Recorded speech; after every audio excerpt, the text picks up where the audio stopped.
Okay, now let's move on to mental exercise number 2, and that is simply writing it down on paper. All the ideas that you just had circulating around in your head that made you feel good, things like what results you were after, why you were deserving, what was motivating you.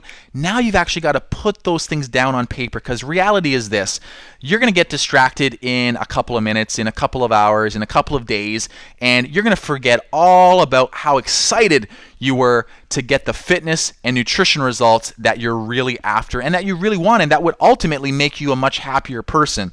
But unless you write it down right now while it's imprinted on your brain, while it's circulating around in your thoughts and getting you excited, if you don't write it down, it's going to be forgotten within even a few minutes. And that's the sad thing, is that I always see people get super excited about their fitness journey, and then days later it's like, is this the same person? They seem so excited even just a couple of days ago.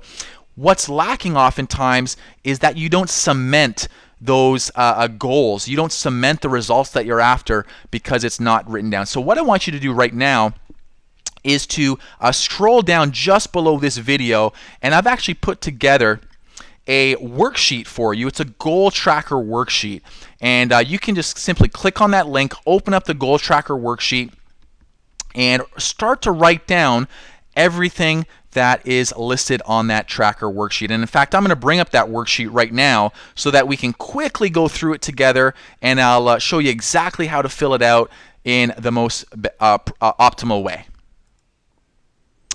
Okay, so here we are looking at the goal tracker worksheet, which you have in your toolkit just below this video. And top of the page here, it says the more often you see something in your mind's eye, the more quickly you'll reach it.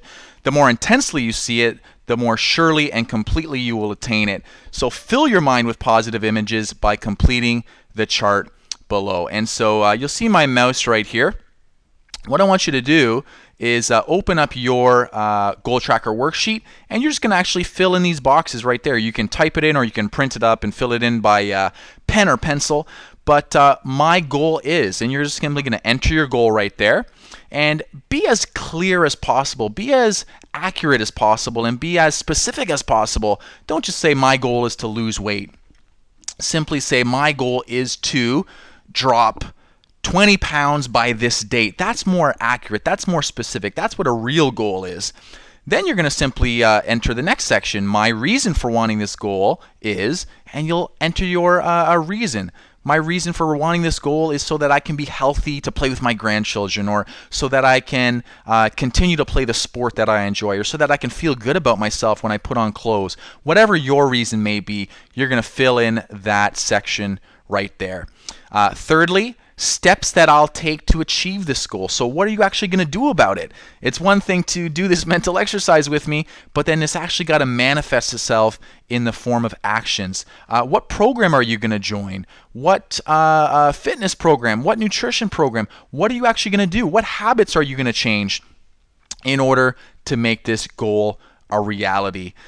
Next, potential obstacles. This is always something that's often overlooked. It's, again, one thing to get excited about having a goal, but then not being realistic with potential obstacles. Your schedule. How's the schedule going to work out with these new lifestyle habits that you're trying to put into play? Have you thought through what obstacles might exist? And if not, I encourage you to do so right now. Not in a way that's going to discourage you, but in a way that's going to help you navigate around those obstacles so that you're going to be successful. So here's the section where you're going to put in the solutions to the obstacles that might exist. Next up, who's going to help me? So again, it's always important to have some form of social support, whether you have a coach or a peer group that you're doing this with. So you might look at hiring a Body Balance personal trainer, or if that's not in the cards for you, you might gather some friends together and decide to do this together.